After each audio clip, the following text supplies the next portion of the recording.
On Christmas Eve, a tired waitress and overworked single mom named Maya Carter held her baby close and chose dignity over despair for a man everyone assumed was untouchable, never knowing he was hiding a secret that could pull her out of poverty or bury her in someone else's war. She only meant to get through one more shift, one more stack of bills, one more night of smiling through exhaustion. She did not know that a single decision made under twinkling holiday lights would place her name on the wrong list. And once a name is written there, it is never erased gently. Not in a town where money speaks louder than truth. The small diner buzzed with low chatter and clinking cups, while warm golden lights wrapped everything in a cheap, tired glow that pretended to be comfort. Outside, snow pressed against the windows in soft sheets, turning the world into a distant, muffled postcard. Maya thought it would be just another long shift, refilling coffee, balancing plates, counting tips, until the humiliating moment unfolded right in front of her. Damien Hawthorne, elegant as a polished blade, set his payment down with a casual tilt of his wrist. Coins scattered across the counter like something tossed to an animal, bright and cruel under the Christmas garland. What Maya did next wasn't about money. It was about dignity, the kind that a person carries when there's nothing else left to carry but a child and a promise. Her cheeks burned as the sound of metal lingered in the air, and the diner's brief hush felt louder than any insult. She could have swallowed it, bowed her head, and gathered the coins in silence like she had learned to do in harder years. Instead, she stood still for one long breath, steadying Noah against her shoulder, and made herself look up. She had no idea this small choice, refusing to shrink, would become the moment that turned her whole life upside down. Damien was already turning away, a half-smile set at the corner of his mouth, as though the scene pleased him, as though he owned the room and everyone in it. Maya's fingers finally moved, slow and careful, sweeping the coins toward herself with the gentleness of someone handling something dangerous. She felt eyes on her from the booths, from the kitchen pass-through, from the manager's station where the holiday decorations couldn't hide the sharpness in certain glances. Noah shifted and whimpered, and Maya tightened her hold, whispering comfort she barely felt. Then she noticed what didn't belong, an abandoned plate left too neatly on the counter, and beneath its edge a folded slip of paper tucked as if it had been hidden from the cameras and the casual gaze of strangers. Her hand trembled as she slid the paper free, the way a person reaches for a match in a dark room, hoping for light and fearing fire. The note was brief, written with urgency that felt almost intimate, as though the writer knew exactly how little time she had. Don't trust anyone here. Leave through the back door, now. For a second, Maya forgot the coins, forgot the stares, forgot even the sting in her throat, because the diner around her changed shape. Warm lights becoming watchful lights, friendly faces becoming uncertain. She looked up, and across the room, Damien Hawthorne paused at the door, as if listening for something only he could hear, and in that pause, Maya understood the humiliation might not have been cruelty at all, but cover for a warning that arrived a heartbeat too late. Maya kept her expression steady, the way she'd learned to do over the years, the way a person learns to keep the world from seeing where it can strike again. Her fingers continued gathering coins, as if she were simply doing her job, as if the sound of them hadn't made her feel smaller in front of strangers, as if her baby's soft breath against her collarbone wasn't the only thing holding her together. But inside, the note's words rang louder than the Christmas music, louder than the murmur of customers returning to their conversations. Don't trust anyone here. It was the kind of sentence that turned ordinary air into something heavy, something with edges. She slipped the folded paper beneath her apron as naturally as she could, pretending it was nothing more than a receipt, a scrap, a thing a waitress handled 100 times a night.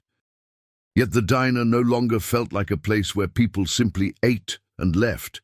It felt like a stage that had been set long before she arrived, decorated in wreaths and warm lights to distract from the wires underneath. Maya's eyes traveled from booth to booth, not staring, not accusing, only noticing who looked away too quickly, who watched too long, who suddenly seemed too still. She caught the manager's silhouette near the register, and even from that distance his posture felt alert, as though he were waiting for something to happen rather than hoping the shift would end peacefully. Noah stirred, a tiny cough catching in his chest, and Maya's fear rose fast and sharp, because fear always found the path of least resistance, and her baby was that path. She pressed her lips to his hair, breathing him in like a prayer, and forced herself to think the way she did when money ran short, step by step, not all at once. The back door was through the narrow hall near the kitchen, past the storeroom where they kept extra napkins and syrup, past the place where the lights were dimmer and the smells were sharper. Leaving through it might cost her the job she needed, the tips she depended on, the fragile stability she'd fought for. But staying might cost something she could never replace. She tried to move like nothing was wrong, wiping the counter with a rag she didn't need, straightening the sugar packets with hands that felt too clumsy to be her own. The note seemed to pulse against her apron as if it had a heartbeat, and every time she glanced toward the back hall, she imagined it closing like a throat. A laugh rose from one of the booths, too loud, too sudden, and Maya flinched before she could stop herself, then pretended she was only adjusting Noah's blanket. Outside, the snow fell quietly, covering tire tracks and footprints, making the world look gentle while her own thoughts turned harsh. When she finally dared to look toward the door where Damien had stood, he was no longer there. Yet the feeling of him lingered, like a shadow that had decided to remain. Maya told herself she didn't know that man, that she had no reason to accept help from someone who had just humiliated her, that rich people didn't leave notes for women like her unless it benefited them. And still, the warning carried a weight that didn't feel selfish. It felt urgent, protective, almost desperate. She tightened her hold on Noah and took one slow breath, because she could sense the choice waiting for her, like a line in the snow, one step forward into the back hall, or one step backward into the familiar pain of pretending nothing was wrong. Maya had once believed that life, if you worked hard enough, eventually softened in your hands, the way bread dough does when you keep kneading it, patient and faithful. In those days, she pictured a modest home, a steady rhythm, a Christmas tree that didn't come from a discount lot, and a child who never had to hear the word later when they needed something now. But life had not softened. It had tightened, year after year, into a knot she kept trying to untie with tired fingers. Tonight in the diner, with coins in her pocket and a warning against her skin, the knot felt like it had finally been pulled too hard. And when a knot snaps, it doesn't simply loosen, it breaks something. Her apartment was small, the kind of place where the heater clicked like an old clock and the walls held every sound, including worry. A second-hand crib sat near the window, and the curtains were thin enough that streetlight spilled through them at night, painting pale stripes across the floor. On the kitchen shelf, medicine bottles lined up like fragile soldiers, each one a promise she made to Noah and a bill she dreaded opening. She kept receipts folded in a jar, as if organization alone could turn numbers into mercy. Some mornings, she would stare at that shelf and tell herself calmly that a mother could do anything, until the calm cracked and she had to start telling herself again. She remembered her father's hands, steady and warm, guiding hers when she was young, teaching her that dignity wasn't arrogance. It was the quiet refusal to believe you were worthless. He used to take her to a small church with wooden pews that creaked when people sat, and on the coldest Sundays the congregation would huddle together like family, singing softly as if singing could keep the world from being too sharp. Her mother had been gentler in a different way, practical, the kind who kept soup simmering and always had thread for a torn sleeve. And yet there had been fear in her mother's eyes sometimes, quick flashes that vanished as soon as Maya noticed them, like a candle snuffed before it could be questioned. Maya used to think that fear was just life, just adulthood, just something you carried. Then came the season when everything started slipping. First a job loss, then a medical scare, then debt that grew like mold in the corners of every month. Maya learned the humiliations people don't talk about, choosing between gas and groceries, cutting pills in half to stretch them, smiling at a landlord who had already decided you were unreliable. When Noah was born, love entered her life like sunlight, fierce and beautiful, but it also sharpened the stakes of every mistake. She didn't have the luxury of falling apart, not even privately. She had a baby who depended on her steadiness, the way a boat depends on a keel. The diner job became her lifeline, not glamorous, not kind, but predictable. Until tonight made predictable feel like a lie. And somewhere in the back of her mind, a warning from long ago lifted its head, slow and cautious, like an animal waking in the dark. She had heard the name Hawthorne once, spoken in her mother's voice with a tightness that didn't match the words, as if the syllables carried history she refused to spill. Maya hadn't understood then, and she hadn't asked, because children often accept the silence of adults as normal, never realizing it is a choice. Now, standing under holiday lights with a secret note hidden in her apron, she looked down at her own name on her worn-out ID badge and felt something shift inside her. It wasn't just that Damien Hawthorne had noticed her. It was the sudden, sickening sense that he had been looking for her all along. Maya turned back toward the dining room with a steadiness she didn't feel. The way you walk across a room when you know people are watching and you refuse to give them the satisfaction of seeing you flinch. The note lay flat beneath her apron like a secret pressed against her skin, and the coins weighed down her pocket with their cold, accusing shape. She kept Noah close, his warmth the only thing in the diner that still felt honest. As she moved, she noticed how the room's comfort was arranged like decor, garlands, lights, the smell of coffee, while something sharper hid beneath it all, something that did not belong to Christmas. It was as if the night had slipped a mask over its face and expected her to smile back. She looked for Damien Hawthorne again, expecting him to be gone, expecting the moment to have ended the way humiliations usually do, abruptly, leaving only the ache behind. But at the front door, half turned toward the street, he paused, as though someone had quietly called his name from a place only he could hear. The half-smile that had stung her seemed to loosen, replaced by a tension that made him look younger, almost tired, despite the perfect coat and expensive watch. For one beat, his gaze swept the diner, not like a customer, but like a man counting exits and assessing risk. And then his eyes found Maya, and the look he gave her wasn't apology, but something more complicated, an urgency that didn't belong in a stranger's face. In a corner booth, a well-dressed man sat with his back straight and his hands folded as if he were waiting for a meeting, not eating dinner. He didn't sip his drink, didn't look at the television, didn't laugh at the jokes floating through the room. He watched movement itself, the way predators watch the wind for signs of prey. Maya caught him glancing at Damien, then at her, then down to her apron as if the fabric held information he wanted.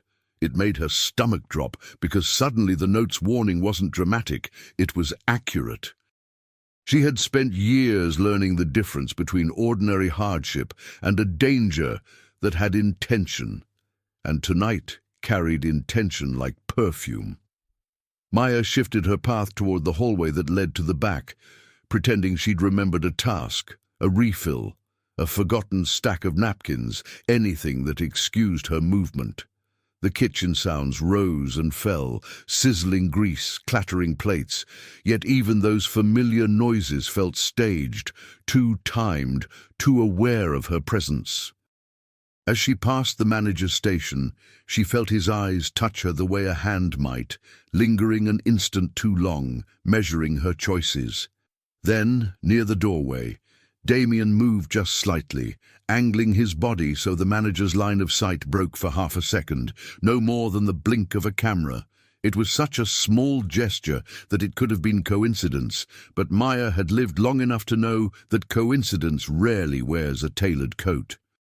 Her heart hammered as she reached the shadowed mouth of the back hall, where the lights were dimmer and the air smelled of bleach and old paper towels. She tightened her hold on Noah, feeling his breath against her neck, and fought the urge to run, because running would announce fear, and fear would invite pursuit. From behind her, the diner's warmth pressed in like a closing door, and ahead of her, the back corridor waited like a question with no safe answer. Still, as she stepped forward, she realized something that unsettled her even more than the note itself. Damien Hawthorne wasn't acting like a man who had simply insulted a waitress.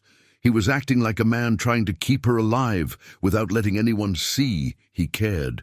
Maya's steps softened as she reached the edge of the kitchen, and she forced her shoulders to relax the way she did when she didn't want trouble to smell her fear. She told herself she was only going to the back for a moment, only to grab extra napkins, only to breathe where the customers couldn't stare, only to calm Noah's cough before it turned into something worse. Yet every ordinary excuse felt thin, because the note had changed the meaning of the air around her. Don't trust anyone here wasn't a warning you forgot the way you forgot a rude comment. It was a warning your body remembered, the way it remembers the edge of a hot pan. She held Noah closer, feeling the small rise and fall of his chest like a fragile metronome counting down her options. At the manager's station, she paused and lifted her chin, putting on the polite voice that had paid her bills for months. She asked, gently, if she could step out back for a minute to settle her baby, offering a smile that felt like paper over a crack. The manager's answer came too quickly, too smoothly, as if he had rehearsed it for exactly this moment, and he spoke about rules the way people speak about kindness, pretending it was for her own good. Cameras, policy, liability, the shift schedule, all of it dressed up in professionalism, all of it forming a fence where there shouldn't have been one. He didn't look at Noah when he spoke, not truly, and that detail landed like a small stone in her stomach. A person who has any mercy in them looks at a coughing baby and softens, even if only a little. Noah's cough returned, soft but stubborn, and Maya tasted panic like metal, sharp and sudden, because medicine had a price and breath did too. She heard a customer laugh behind her, then a muttered remark about people who can't afford kids, and the words brushed her back like grime. Maya swallowed the sting, because she had swallowed worse, but she felt the humiliation from earlier flare again, not as shame now, but as anger that had nowhere to go. The coins in her pocket seemed to press against her skin, as if reminding her that someone thought she could be bought and mocked at the same time. She adjusted Noah's blanket, kissed his forehead, and told herself the only thing that mattered was getting him home safe, getting him what he needed, even if she had to endure every cruel gaze in the place. Then she heard it, quiet, near the kitchen pass-through, a voice angled low as if the speaker believed walls were loyal. It wasn't loud enough for customers to notice, but it was clear enough for Maya, because a mother's ears are trained to catch threats the way they catch a baby's cry. Her name was spoken with a certainty that didn't belong to a casual conversation, followed by the kind of pause that meant someone was listening for an answer. The blood in her arms seemed to turn cold, and she stood very still, pretending she hadn't heard a thing while her mind raced through possibilities. People didn't whisper your name like that unless they knew you or wanted to. Maya took one slow breath and felt the first true wound of the night open wider, deeper than the coins and the stares, because this wasn't random cruelty anymore. It was precision, like a hook thrown toward her life on purpose, and she could feel the line tightening. She slipped her hand to the edge of her apron, touching the hidden note, as if to confirm it was real, as if paper could be a shield. Across the room, somewhere beyond the kitchen noise, she sensed movement shifting to match hers, attention turning like a spotlight. And in that moment she understood that leaving through the back door was no longer just a suggestion. It was the only chance she had before the diner decided what to do with her. Maya didn't raise her voice, didn't plead, didn't let her fear turn her into a spectacle, because she had learned that desperation makes certain people feel powerful. She simply nodded at the manager as if his policy made sense, as if she accepted being managed like a problem instead of treated like a person. Inside, though, something held firm, a thin pillar of pride that had kept her standing through bills, judgment, and sleepless nights. Pride, she knew, wasn't vanity. It was the last border a struggling person could draw around their dignity. And tonight, with Noah in her arms, she refused to let that border be crossed. She moved back toward the counter with careful steps, pretending she had decided to continue working, pretending the note wasn't burning a hole in her thoughts. The diner's holiday warmth kept humming, forks tapping plates, coffee poured, laughter rising and fading, yet Maya could feel how quickly comfort could become a cage. Her eyes, trained by hardship, began to map the room the way someone maps a storm, where the exits were, who stood near them, who was watching, who looked too ready. The suited man in the corner booth didn't hide his attention anymore. It sat on her like a weight, patient and confident. Maya kept her face neutral, but her pulse drummed against Noah's back, as if her body were warning him too. Damien Hawthorne reappeared as if he had never left, sliding into a position that made no sense for a man in a hurry to go home on Christmas Eve.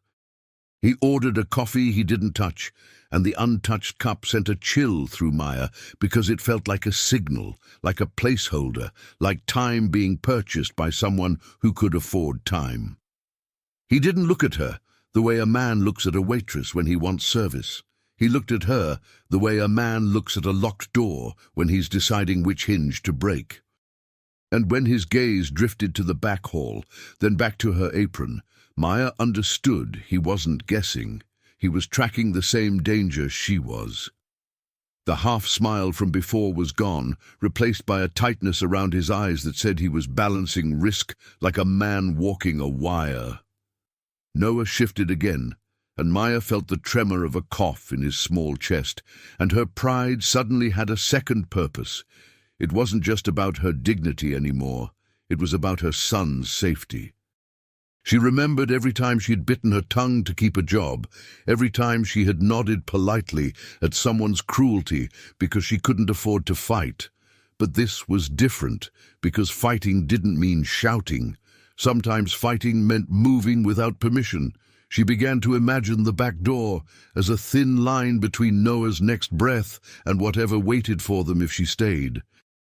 Her hands steadied, not because she was unafraid, but because fear had finally found something stronger than itself.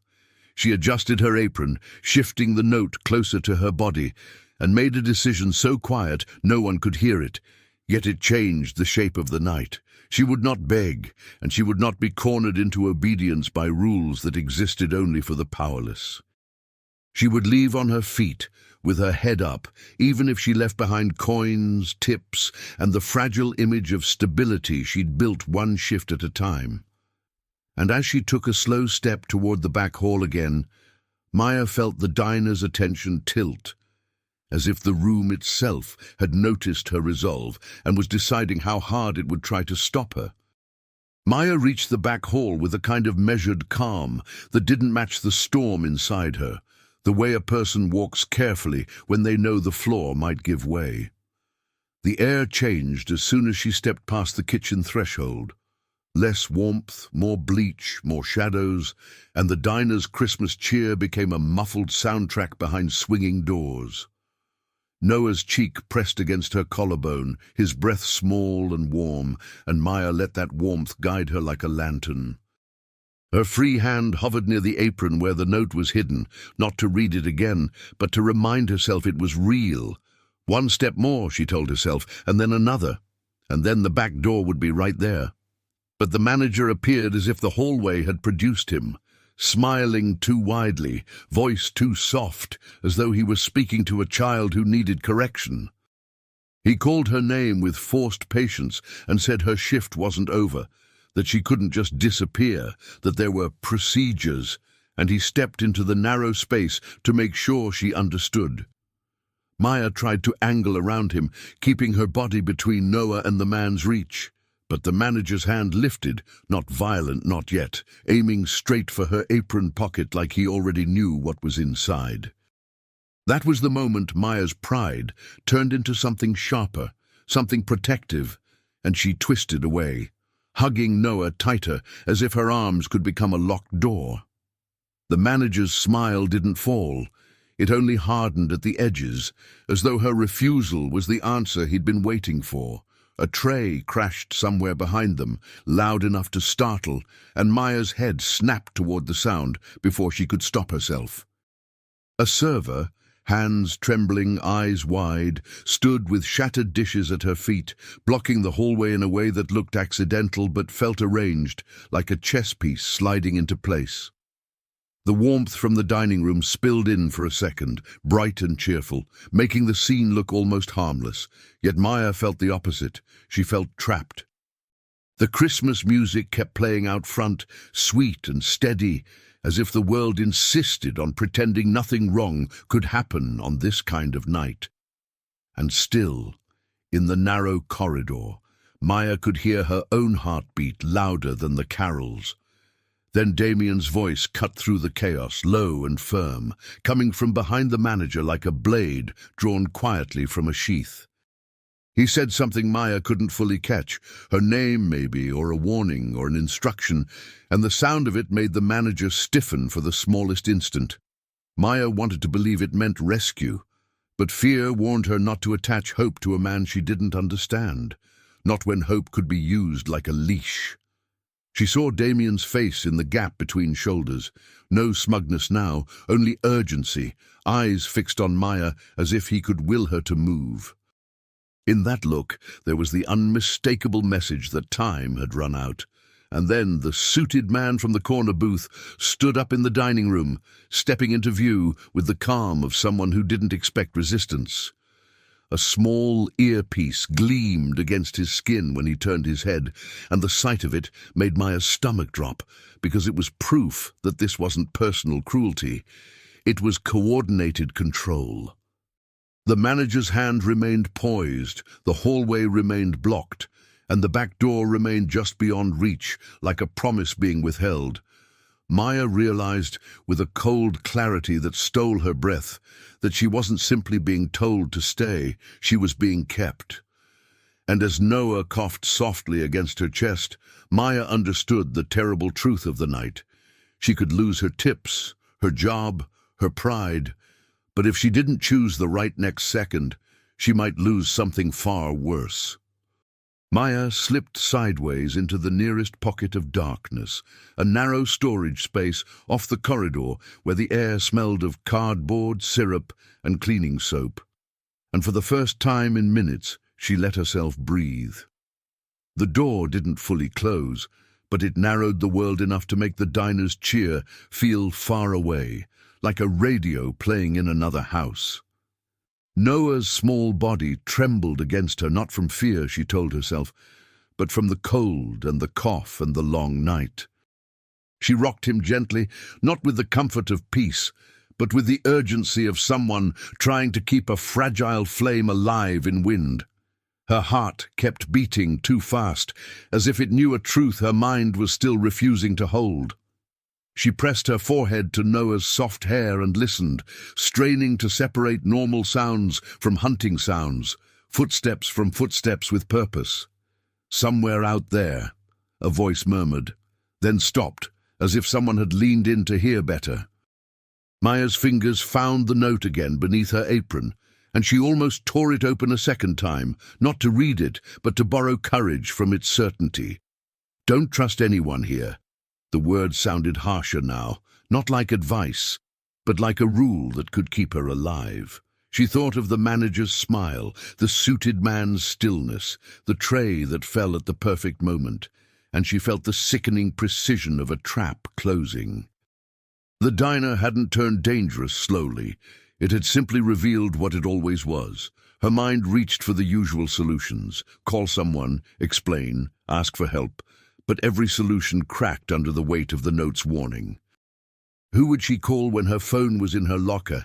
And even if she reached it, how would she know who could be trusted on a night like this? The police should have been an answer, but fear whispered that power had long arms, and money had a way of arriving before sirens did. Maya hated herself for thinking that way, yet life had taught her that safety was not always fair, and fairness was not always real. She looked down at Noah's face, at the faint dampness near his nose, at the way his lashes rested on his cheeks, and she felt something inside her harden into clarity. If this night demanded suspicion, then suspicion would be her shield. In the dim light, she remembered her father again, not his sermons, but his quiet habits, the way he would pause before a decision and listen to his conscience like it was a person in the room. He used to say that fear could be loud, but truth was steady, and you could find it if you listened long enough. Maya had not been steady tonight. She had been pulled from shame to panic so fast she barely recognized herself. Still, in the stillness of the storage space, she forced her breathing to slow, matching Noah's small rhythm, letting motherly instinct rise above frantic thought. She prayed without performance, without bargaining, simply asking for the next right step to show itself. And as she prayed, she realized she wasn't asking to be spared hardship. She was asking not to be fooled.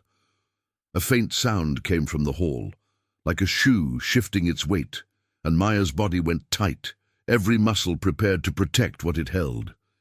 She didn't know if Damien Hawthorne was a warning wearing a suit or a rescuer wearing a mask, and the not knowing felt like the deepest cruelty of all. If he had staged humiliation to hide a message, what else could be staged tonight, and by whom? Maya pressed Noah closer, tucking him inside her coat as best she could, and in that moment she made a decision that felt like stepping off a ledge. She would stop trying to understand the whole story and start focusing on survival. The back door was still the note's command, and somewhere beyond it there had to be air, distance, a chance. She waited for one more breath of quiet, then lifted her chin toward the darkness, ready to move, even if the next step broke her heart.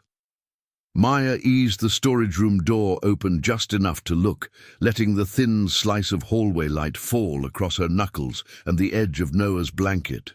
The corridor was quieter now, but it wasn't the quiet of safety. It was the quiet of people waiting, of plans adjusting, of someone deciding how long patience should last. She could hear the diner's carols out front, soft bells and hopeful voices, like a cruel contrast to the tension tightening behind the scenes. Maya's eyes tracked the floor first, then the corners, then the spaces where a person could stand without being fully seen. She reminded herself that panic makes you loud, and loud people get found. A small figure moved in the half-light near the mop sink, and Maya's breath caught until she recognized the worn shoes, the slow, familiar posture.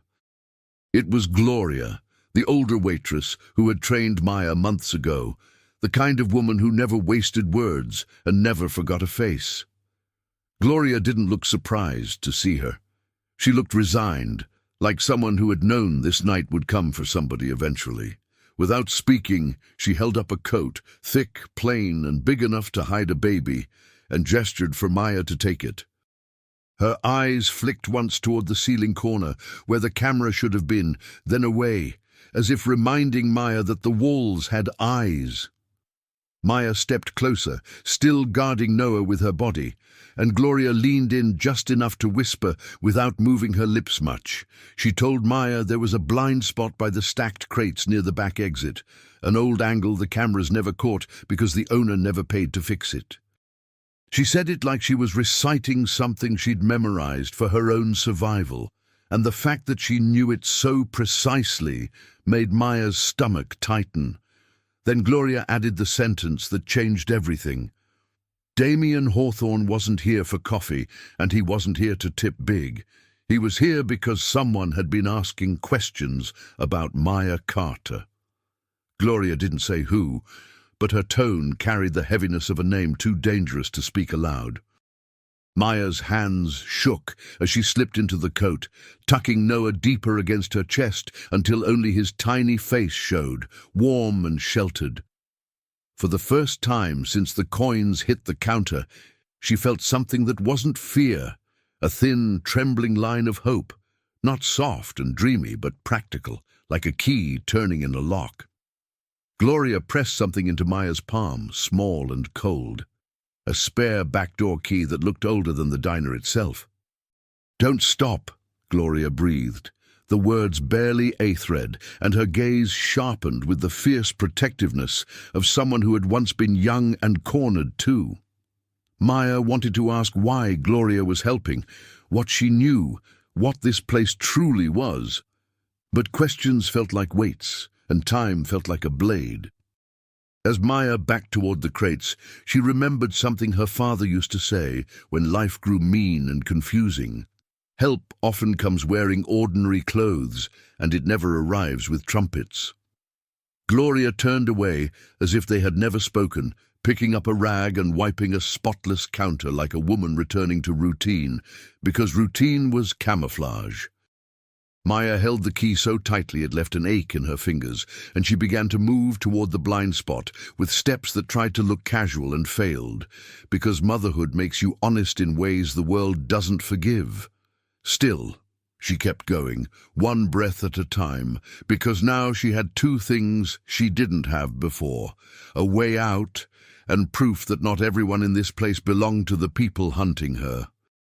And somewhere beyond the back door, in the snow and the dark, the night was waiting to reveal whether Damien Hawthorne was danger, or the only reason she might see morning. Maya reached the stacked crates with the careful patience of someone crossing a frozen pond, testing each step before trusting it. The air grew colder the closer she got to the back exit, and the smell of bleach gave way to the sharp scent of snow seeping in through the doorframe. Noah's warmth against her chest was the only steady thing in a world that kept shifting beneath her feet. She kept her eyes lowered, not out of submission, but out of strategy, because looking afraid was an invitation. In her palm, Gloria's key pressed into her skin like a promise that could still fail. She slid into the blind spot where the light was dimmer, and the shadows felt protective for the first time all night. The hallway behind her carried muffled voices, the kind that could turn into footsteps at any second, and Maya felt the note's urgency rise again like a wave returning to shore. She fit the key into the lock with fingers that wanted to tremble, and she forced them into obedience the way she forced herself to smile for tips. The metal turned with a soft, reluctant click, and the sound seemed too loud for the moment. She paused, holding her breath, listening for the world to react, for someone to shout her name. When nothing happened, she cracked the door open just enough for winter to breathe on her face. The snow outside struck her like truth, cold, honest, and unforgiving. Yet it also felt like freedom, even if freedom came with danger attached. She stepped out into the narrow alley behind the diner, where the falling flakes swallowed sound and softened the harsh edges of the night. The warm glow from the windows faded behind her, and the darkness ahead looked wide and uncertain, but at least it wasn't crowded with watching eyes. Maya adjusted the coat around Noah and began to move, leaving faint prints that the snow immediately started to erase. For a brief moment, she allowed herself to believe she might make it home, might buy the medicine, might live through Christmas morning without another cruel surprise. Then she noticed the shape of a car parked half-hidden near the alley mouth, its lights off, as if it had been waiting in silence. The driver's door opened without haste, and Damien Hawthorne stepped out as though he had always belonged to the cold night, as though the snow had been expecting him. He didn't approach with charm or apology. He approached with urgency held tightly under control, like a man who knew that panic was contagious. "Maya," he said, and hearing her name in his mouth made her stiffen, because strangers weren't supposed to know you that intimately. He lifted both hands slightly, not surrender, not dominance, just a gesture meant to show he wasn't reaching for her. "You did the right thing," he added, voice low, eyes scanning the alley behind her as if he could already hear danger coming. Maya wanted to demand answers, to spit back the humiliation, to ask why she should trust the man who scattered coins at her like scraps.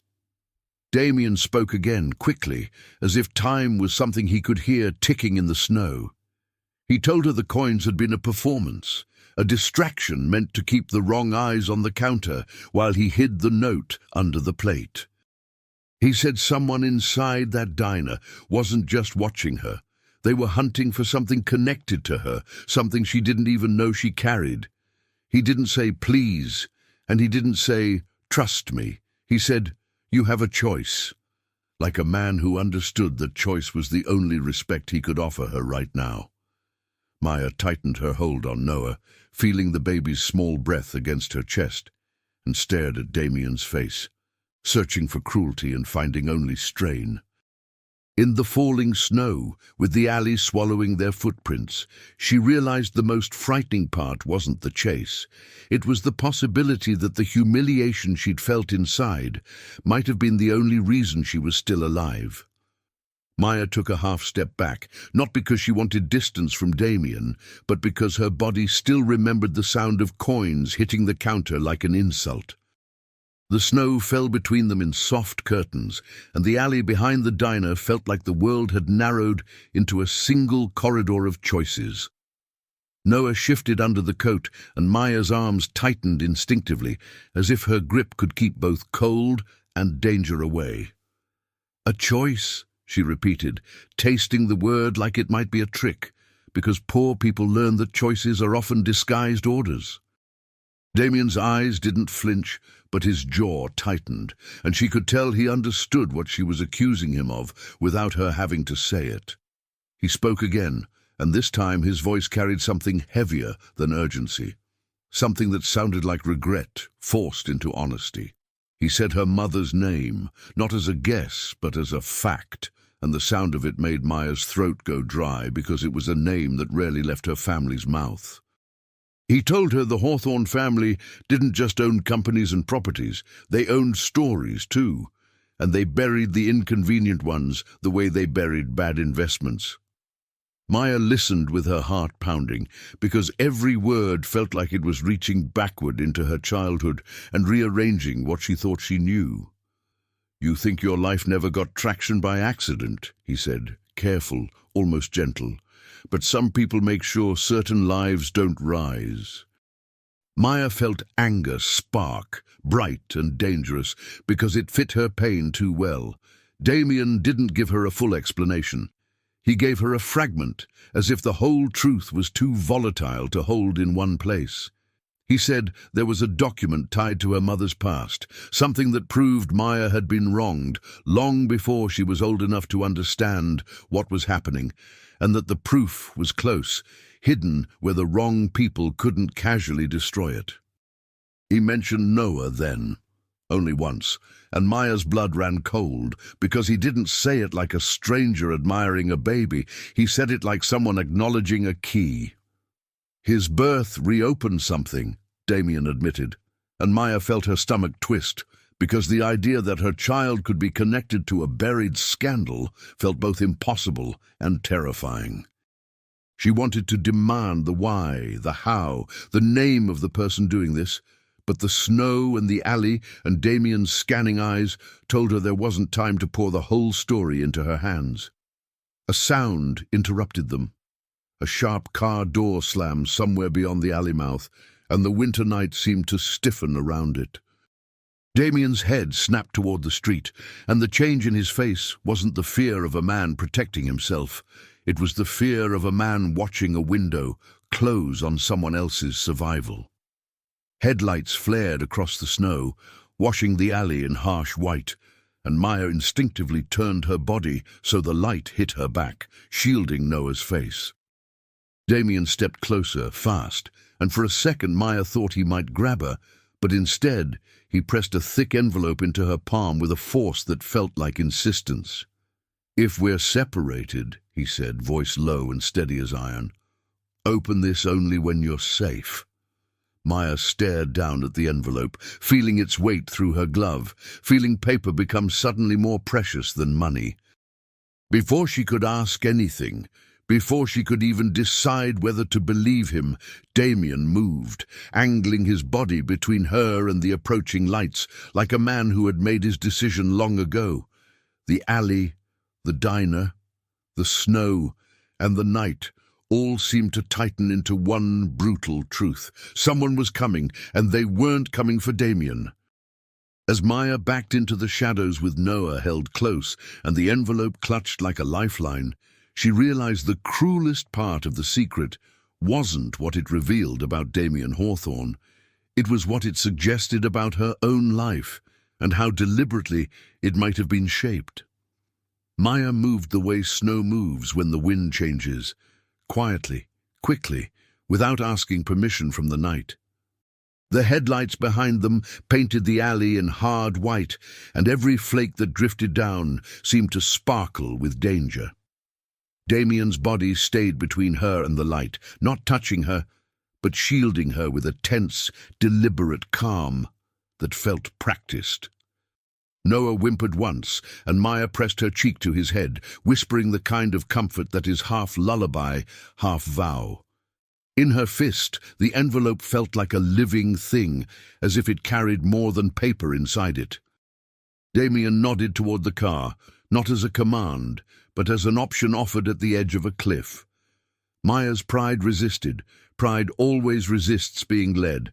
But fear for Noah pushed harder, and she stepped forward, breath visible in the air like a confession. She slid into the passenger seat with the baby held tight, the coat wrapped around him like a shield, and the interior smelled faintly of leather and winter. Damien closed the door gently, then circled the front, his eyes flicking to the mirrors as if the glass could tell him who was coming. The engine turned over softly, and for a second Maya believed motion might equal safety. Then a dark vehicle rolled into view at the alley mouth, unhurried, confident, like it had all the time in the world. Damien didn't speed away the way a guilty man would. He eased the car forward, steering toward the brightest place nearby, where witnesses might exist and secrets might hesitate. The church lot appeared ahead, its lamps glowing warm against the snow, a small island of light that made Maya's chest ache with a memory of Sundays and songs. Behind them, the other car followed at a distance that felt intentional, close enough to pressure, far enough to deny. Maya watched the rearview mirror and realized the pursuit wasn't reckless. It was controlled, and control was always more frightening than rage. Noah's breathing sounded louder in the quiet cabin, and Maya fought the urge to open the envelope right then, right now, because curiosity can be a trap too. She told herself safety first, truth after, like a prayer repeated to keep panic from taking over. When Damien stopped beneath the church lights, the dark car stopped too, its presence solid as a threat made polite. A man stepped out, well-dressed, face smooth with professionalism, the same stillness from the diner now wearing the open air like a second coat. He approached without rushing, as if he had rights here, as if the world belonged to him by default, and Maya felt a familiar anger rise at that assumption. Damien got out as well, placing himself again where Maya could see him, where he could be seen, where violence would be harder to hide. "This isn't the place," Damien said, voice even, and the suited man smiled like someone hearing a child pretend to negotiate. In that smile, Maya recognized the true shape of power, not loud, not dramatic, but sure it would win. Maya stepped out, with Noah held close, because she refused to be treated like cargo in her own story, and her voice came out steadier than her shaking hands. She didn't threaten, didn't beg, didn't plead for understanding. She named what was happening with simple truth, the kind that makes liars uncomfortable. "You humiliated me to keep eyes away," she said to Damien without looking at him. "And you tried to corner me to keep me quiet," she added to the suited man, her gaze finally meeting his. The church lights caught the falling snow and made it look almost holy, and for a moment even the suited man's confidence flickered, as if he hadn't expected the poor woman to speak like an equal. Maya tightened her hold on Noah, feeling his heartbeat against her, and understood the confrontation wasn't about fists or speed anymore. It was about whether she would surrender her dignity again, or force the world under these lights to finally acknowledge she was a person worth hearing. The suited man's smile returned, thin as paper, and he spoke as if he were offering Maya a kindness instead of tightening a noose. He said there were ways to make this easier, that she could come back quietly, sign something quietly, accept a little cash quietly, and keep her job, keep her routine, keep her dignity, because people like him loved using that word while stealing its meaning. Maya listened without interrupting, not because she agreed, but because she was learning how power reveals itself when it thinks it has won. Damien stayed still beside the car, shoulders rigid, eyes hard, and Maya realized he wasn't just protecting her. He was bracing himself as if he expected the next truth to hurt. Snow drifted down between them like a curtain that refused to choose sides. Maya looked at the church windows glowing softly and felt a strange steadiness settle into her chest, the kind that comes when you finally stop hoping the world will be fair and start deciding what you will do anyway. She didn't answer the suited man with anger. She answered him with clarity, because clarity is what fear hates most. "You're not here to help me," she said, voice low but clear. "You're here to own the story." The man's eyes narrowed a fraction, the smallest crack in his confidence, and Maya saw the truth behind his politeness. He wasn't negotiating, he was attempting to return her to her place. Noah's breath warmed her collarbone, and she whispered a promise into his hair that no one else needed to hear. She would not hand him a future shaped by threats. Then, with hands that trembled but did not stop, she pulled the envelope from her coat and held it like a lantern in the dark. Damien's gaze flicked to the envelope, and in that instant the suited man's posture changed, subtle but unmistakable, the way a predator stiffens when it sees the prey has found teeth. "Don't," the suited man said, still smiling, still controlled, but the word carried steel now, and Maya understood the envelope was not just information, it was leverage. Damien spoke over him, voice tight with something that sounded like shame forced into courage. "It's proof," he said, and the simplicity of the sentence made Maya's stomach twist, because proof meant her suffering had an explanation, and explanations often came with betrayal attached. Maya's fingers worked the seal slowly, not dramatic, not theatrical, as if she were opening a bill at her kitchen table, because she refused to let fear make her clumsy. Inside were papers, copies, official-looking, stamped and signed, along with a letter written in a hand that felt older than the ink, and Maya's eyes caught on a name she hadn't seen in years. Her mother's maiden name sat beside the Hawthorne name in a way that made Maya's breath snag, because it suggested connection, not coincidence, and connection was what she'd been missing her whole life.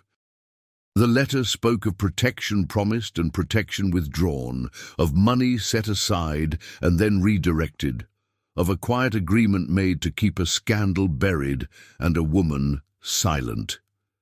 Maya's hands began to shake harder as she read, because the words didn't just accuse strangers, They rearranged her memories, explaining the fear in her mother's eyes, the sudden moves, the jobs lost at the worst times, the doors that never opened no matter how hard Maya knocked.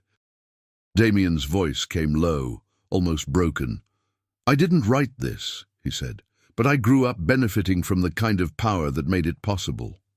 And in that confession, Maya recognized something she hadn't expected to find in him, guilt that wasn't performative, and courage that would cost him.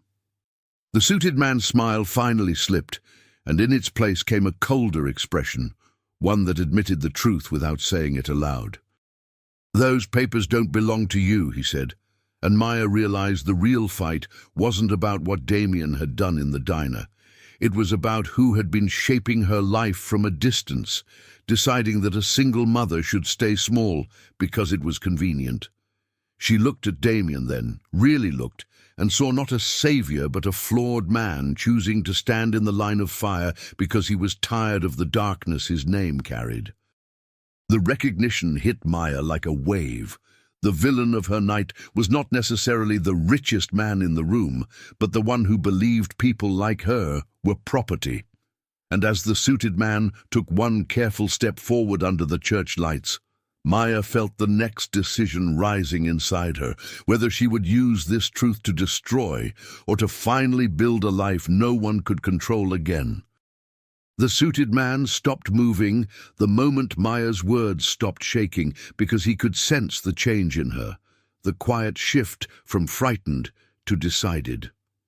Under the church lights, his confidence had nowhere to hide, and for the first time all night, Maya saw him as something ordinary, a man paid to carry other people's cruelty, a messenger who mistook power for worth. Damien stepped slightly closer to Maya, not touching, not claiming, simply placing his body where any next threat would have to pass through him first. The snow kept falling, as if heaven refused to watch too closely, softening the scene while the truth stayed sharp. Maya folded the papers back into the envelope with care, as if she were tucking away something sacred, because she understood proof only matters if you keep it whole. They didn't win with a shout or a punch. They won with light witnesses and the kind of courage that refuses to move back into the shadows. Damien spoke one sentence into his phone, short, controlled, and within minutes the church doors opened and an older man stepped out, a deacon or pastor, pulling his coat tight, his face wary but steady. Two more figures followed, drawn by the tension, by the cars, by the sight of a young mother holding a baby as if her arms were the last safe place on earth. The suited man's posture stiffened as attention gathered, because people like him relied on silence, and public spaces made silence difficult. Maya didn't explain everything. She didn't need to. Her expression said enough, and the baby's cough said the rest. Damien didn't promise her a fairy tale, and Maya wouldn't have believed him if he tried. Instead, he offered something rarer: accountability. He told the suited man calmly that the papers would be duplicated, that lawyers would see them by morning, that names would be spoken in rooms where they could no longer be smothered. The suited man's eyes flicked toward the envelope like it was a live ember, and Maya saw, the moment he calculated, what would cost more: forcing her back or letting her walk away with proof. He chose retreat disguised as dignity, stepping back with a rehearsed warning that sounded like concern, then returning to his car as if he had simply been misunderstood. The dark vehicle pulled away slowly, and the night exhaled, leaving behind the trembling aftermath that safety always brings. With the immediate danger receding, Maya felt her knees threaten to give out, not from weakness, but from the release of holding herself up for too long. Noah coughed again, and the sound cracked something in her chest, because the fight had never been only about documents or names. It had been about breath and the fragile hope of keeping a child healthy in a world that charged money for mercy. The pastor guided them toward warmth, toward a small room inside the church where a space heater hummed and a kettle began to whistle. and Maya blinked hard against tears she didn't want to spill in front of strangers. Damien stayed near the doorway, half in shadow, as if he didn't believe he deserved the comfort inside, and Maya noticed that too, how guilt can make a man stand outside the very safety he's helping create. She didn't forgive him yet, not fully, but she also couldn't deny what she'd seen. He was choosing the harder path, and it was costing him. Then, as Maya settled Noah against her shoulder and listened to the heater's steady breath, her phone buzzed with a message from an unknown number, the screen lighting her hands in pale blue.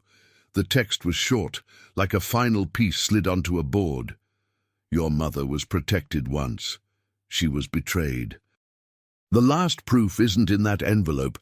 It's where she prayed when she had nowhere else to go. Maya's throat tightened, as if the past had reached out and gripped her, and she realized healing wasn't going to be a single moment of relief. Healing would be the long work of reclaiming her story, of finding the last missing piece, of learning to believe she deserved a life no one could secretly manage. And as she looked down at Noah's sleeping face, Maya made a vow so quiet it felt like a prayer turning into a future. The weeks after Christmas did not turn Maya's life into a miracle overnight, but they did something quieter and more lasting. They made her life stop feeling like a door that only closed. Noah was seen by a doctor through the help the church arranged, and the network of ordinary people who didn't ask for proof before offering warmth. And for the first time in a long time, Maya slept without waking every hour to count fears like coins. The medicine bottles on her shelf began to look less like soldiers and more like tools, ordinary again. And that ordinary feeling was its own gift. She kept the envelope tucked away, copied and protected, because hope is precious, but evidence is necessary. And each morning she reminded herself that safety is built, not wished, into existence. Damien Hawthorne did not become a hero in the way stories usually demand, because real redemption does not arrive clean, and it does not erase what came before. He took steps that cost him, public steps, legal steps, speaking names that powerful people preferred to keep in whispers, and Maya watched from the edge of it all with a cautious heart. She saw him lose allies who had only loved his money, and she saw him gain something rarer, a quiet respect earned through consequence. He never asked Maya for gratitude, and that restraint mattered, because it proved he wasn't collecting her pain as proof of his goodness. When he did speak to her, he spoke like a man finally learning that dignity isn't something you hand out, it's something you recognize. And little by little, Maya's anger stopped being a fire that burned her and became a light that guided her. Maya followed the message's clue, the way she followed her own instincts, carefully, prayerfully, returning to the place her mother once sought comfort when life had turned too heavy. It was not glamorous, not dramatic, just a small corner of town where people went when they had nothing but faith and a need to be seen by something bigger than their fear. There she found what had been hidden, the final piece that connected her mother's silence to the choices others had made, and with it the last chain around Maya's future loosened. The discovery did not make her rich, it made her clear, and clarity is a kind of wealth nobody can steal once you've earned it. She cried that day, not only for what was taken, but for the years she had blamed herself for doors that were never meant to open. Then she wiped her face, held Noah close, and walked out with her head higher than it had been in a long time. By the next Christmas, Maya's life had new rhythms, still modest, still real, but no longer trapped in survival alone. She worked a better job, steadier, supported by people who valued her more than her exhaustion, and she kept learning how to accept help without shame. On a cold afternoon, she opened a small box at home and looked at the single coin she had saved from that night, the one that once felt like humiliation and now felt like proof that cruelty can be transformed. She didn't keep it to remember being small. She kept it to remember the moment she refused to stay small. And when she felt fear returning, she held that coin and reminded herself that her worth had never been decided by anyone else's wallet. On Christmas Eve, Maya passed by the diner again, not because she needed to prove anything to the past, but because she wanted to reclaim the place where her dignity had been tested. The lights were still warm, the snow still pressed against the glass, and somewhere inside, a tired worker moved from table to table with the same weary hope Maya once carried. Maya didn't go in to confront. She went in quietly, left an envelope of help for someone she didn't know, and walked out without needing to be seen. Outside, she paused, feeling Noah, healthier now, laugh in her arms. And she understood the deepest lesson of the whole ordeal. Power can corner a person, but it cannot own a heart that chooses courage. If this story touched your heart, leave a heart in the comments and subscribe for more stories about kindness and redemption.